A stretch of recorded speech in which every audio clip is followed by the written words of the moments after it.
Good day, ladies and gentlemen, and welcome to my home here in Livingston, Montana. My name is Jim. Okay, I'm going to tell you a story today, but before I tell you the story, I got a question to ask you folks. Have you ever been in a kind of a dangerous situation or a semi-dangerous, stressful situation, and you had people around you that say things like this: "We're going to die. I'm going to die," and stuff like that? Think. I'm sure you have. Well, this is one of those instances, but let me get on and stop boring you here. Okay, in the year of a writer, I can't remember exactly what year it was, either 1993 or 1994, I was working for the State Bureau of Mines and Geology, a state job in Butte, Montana. And I was a field technician, and what my job was to fetch soil samples and water samples back to the Bureau because of things like environmental pollution, abandoned mines, stuff like that, nasty hot spots we had throughout the state of Montana. The state was always trying to keep track of that because they're always trying to get people to pay for the damages of the people that done it. Well, on some of the real old mine sites, the people were no longer alive. It was kind of a political type situation there, but my job was to do and not play games, okay, like with lawyers and stuff like that. Okay, I'm just giving you a short version of what I did, but what I did was long-winded and kind of complicated, but I gotta go this way to keep this video short and to the point, how many of you already left? Just kidding, hang in there, I'll get somewhere with this. Okay, in Butte, Montana, there's this place called the Berkley Pit. Just Google it. Berkley, Berkley Pit. It's right off of Continental Drive. This is an old mine, an open pit mining venture. At one time it was. Now it's just a great big, huge contaminated body of water. Before this thing filled up with water, what they would do is you had these haul trucks, okay? There was just roads, they called them haul roads, that went all the way down to the bottom of the pit, and down there they blasted the sides of the pit, and they scooped up the cobble and all that stuff and put it into haul trucks, and then out the pit they'd come. They'd go on these haul roads, and that word haul road is kind of key to the story I'm going to tell you here.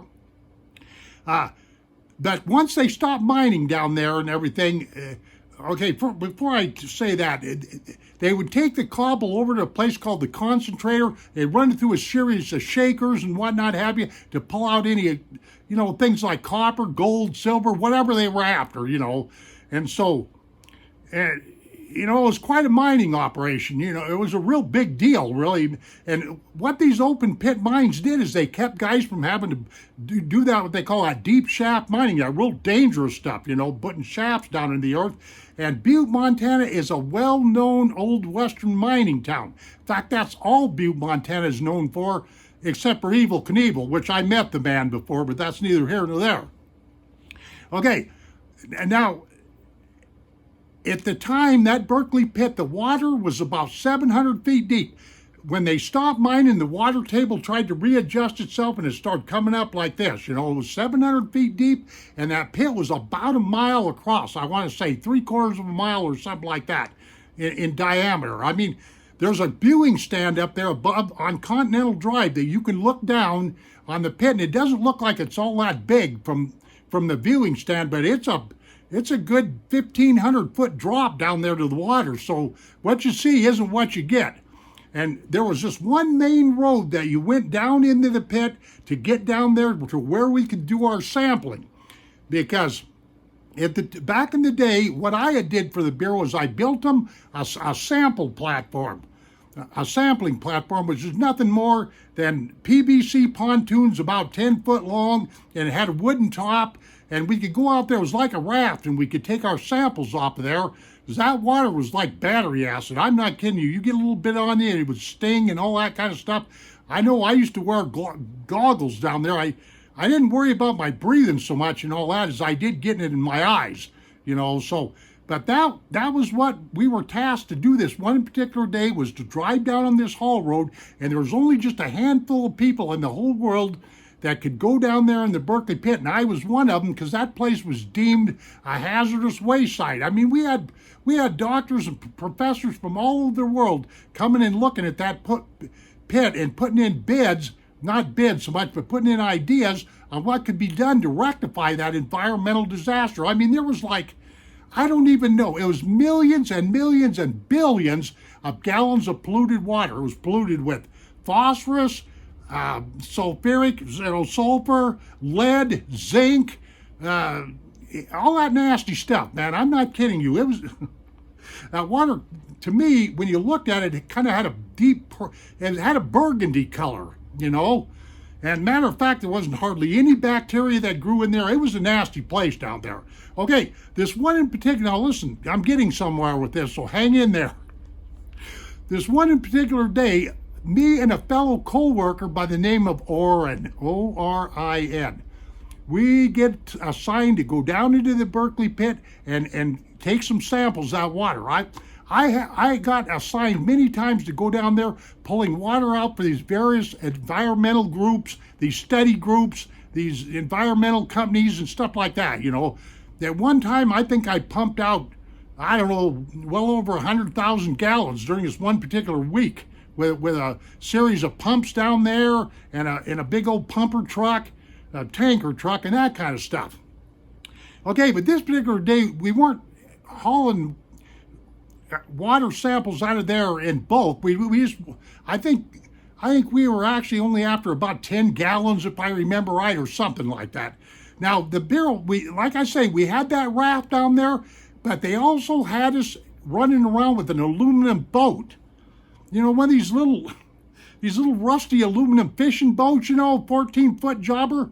Okay, along with this boat, we had an electric trolling motor, you know, one of them little electric, about a 1.5 horse trolling motor, you know, that.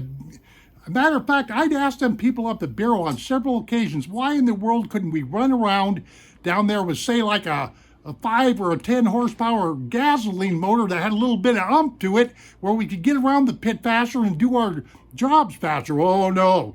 They didn't want to drag. They didn't want to skiing down there.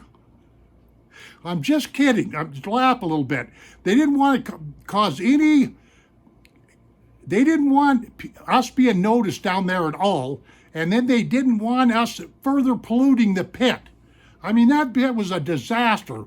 If you get online, you can read all about it instead of me sitting here spitting my teeth all over the place and telling you about it. But my job was to go down there and not down there to get soil samples so much, but water samples. Matter of fact, the pH on that water was like 1.5. I think I've already said that. Trust me, ladies and gentlemen, this was a nasty place. Okay. Me and Oren go down there this one in particular day, and we jump in this boat and we take off and go, you know, we had to go to different spots in the pit. I remember right. We had to take the pH and the specific conductivity, and we had these meters and stuff, and I've forgotten a lot of this stuff in my old age, but we had a bunch of research equipment that we were using down there. Anyway, Oren there, he did a lot of the book work in that because he had an education in this stuff. I didn't have an education in doing nothing except for working. I'm just an old working man. You know, I don't have an education. High school education is all further I ever went. Okay. Now, Oren there, the reason why I'm kind of, putting a little emphasis on Oren's name like that is because up at the Bureau, somebody nicknamed him Oral. O-R-A-L, Oral. Oral B. In fact, his last name began with a B, but I'm not going to say it. If he ever watched this video, he'd probably want to sue me or something, you know. But here's old Oral and I, and as the day drug on and as we were getting our samples, the wind blew us clear over to the other side of the Berkley Pit. I'm not kidding. We were on the far north side because on the south side's where the viewing pit is, where you can look down there and see all it, you know. Anyway, we get blown clear over to the other side of the pit, and our electric motor quits on us. The motor don't quit. We run out of juice in the battery, which was something I was always concerned about, and we never had a backup battery. We were just stuck. I mean, here we are, and this pit has got sides that come down like this. I mean, during really heavy rainstorms, you could actually go, if you knew what you were looking for, you could actually go on that viewing stand and look over to the other side of the pit and see great big boulders and stuff shuffling off. That was a real nasty place to be.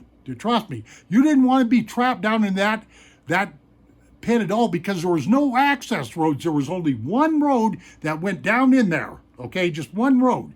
And of course our truck was parked there and we were clear over on the north side. Well, here's old Orrin, we're down there, and he looks at us and he goes, what are we going to do? And I said, well, it looks like we're going to paddle, but the only problem is we didn't have much for oars, Like I say, he's the technician down there, and I'm really kind of the working guy. I'm the guy that pulls the load, so to speak. I'm not bragging. I'm just telling you the way it was. And I told Lauren, I said, look, let's beach it over. We found a spot where we could get out and scramble up the bank. Now, we're not talking no flat bank. We're talking sides of this pit that come down like this, with cobble falling off all the time. Very dangerous situation. Anyway, we get out, and old Lauren, he says, what are we going to do, Jim? And I said, the only thing I could figure out is to start walking back towards the south side and getting back towards the pickup. But the problem of it was we had this boat, it was full of samples, and it was full of some very expensive equipment, pH meters, specific conductive motors, or meters, and stuff like that. So, of course, now, luckily, probably the main thing that saved me is I had a pair of binoculars. And I kept looking over on that south side, and I could see a bunch of haul roads and stuff. Remnants of old haul roads. They were long since washed out, eroded, caved in, and stuff like that. But they were there, and I could see them. So we start humping out there, and we start pulling the raft along. But the problem of it is we ran into a bunch of cliffs. And old Orrin, man, by this time, he's starting to really freak out, old Oral. And he goes, here we are with the part of the story I wanted you guys to catch. We're going to die, like that. And I looked at Orrin and I said, now, look, I'm going to take a break here for a second, guys. This was the third time in my life that I can remember where I was in a situation where people would say stuff like, we're going to die. One time I was up hunting with a buddy of mine. We got lost. We got snowed in. He had his wife with him, and she was going to die. We're going to die. Because we had to spend the night, overnight. I said, lady, we're not going to die. If I have to set this whole forest on fire, we're not dying. And then another time I was down in southern Idaho. I was out with a relative of mine. I was out in the Kammam Desert, and we got buried out there. I told the story here on YouTube, and here's this relative of mine. We're going to die. Come on, let's pause here for a minute, guys. Have you ever been in that situation? I'm going to die. And every time I run into this, I tell people, look, the only thing that you're going to die from is my boot in your derriere. That's what you're going to die from. I'm just kidding. Don't, YouTube, come on, laugh. Don't have a sense of humor here, Maybe I told people before, maybe you're going to die, but I'm going home because I ain't had my supper yet. You follow where I'm going with this? So anyway, getting back, coming back to the story I was going to tell you. I told Orrin, I said, look, we're not going to die. Get your crap together here. And I told him, I said, I said, look, Orrin, I can see a way out of here. Let's pick our way up here and catch these old haul roads. And I think they'll take us right to the pickup, right to the state rig that we're in. So anyway, I finally got him settled down, and that's exactly what we did. We were up on these cliffs. It was about 30 feet down to the water, and we just drug the boat around with a rope. We had a rope going down there, and we went over we found a little bay where we could ditch the boat in there, tie it up real good, and everything. Because I told Orrin, we'll come back the next day. Now, you're probably wondering about cell phones and stuff like that. We didn't have cell phones. Yes, we had these great big old, the pioneers, the forerunners of our cell phone today, but they were these big old clunky looking phone things, and they would not work because the Berkley Pit, the sides of the Berkley Pit was full of what? Metal ore, lead, zinc, phosphate, you name it, it was in the sides of that pit, the soil. There's no way as we could get a signal out of there. So anyway, we picked ourselves along this very unstable, rocky surface, if you will, and we'd get on a haul road for a little ways, and that'd play out, and then I'd find another haul road, and we'd get on it until finally, after quite a while of pumping and scrambling and almost losing our balance and stuff like that, we were finally able to get out of there and able to get back to the pickup and get safely back to the barrel. Well, I can guarantee you the barrel, when they got wind of what happened to us, they were not happy campers at all. But what are you going to do? So what they made me do is go downtown and buy them one of these real deep cycling, what they call a dry battery. You know, not a wet cell battery, but a dry cell battery that had massive recharge time. I mean, massive recycle time and like that. Massive run time is what I'm trying to say. And then we'd always carry an extra battery with us. But up to that point in time, we were just pilgrims down there because our lone battery played out on us. Well, anyway, so that's my story, ladies and gentlemen. If you get in a tough situation, never say whoa in a mud hole. You got that? Never say whoa in a mud hole. Just pick up the pieces and keep going. Keep going. Because people like that we're going to die, and like that, give me a royal pain in the derriere. I mean, you know, if you want to die, fine. Die on your own time. Don't die on my time. That's everything worked out okay. We made it out of there safe, and I'm still here. And so, but that's the end of this story. I got to get away from here because I've already tried this several times and screwed it up every time, but I'm going to publish this if it works out. Ladies and gentlemen, take care of yourselves. Now you know why I say stuff like this.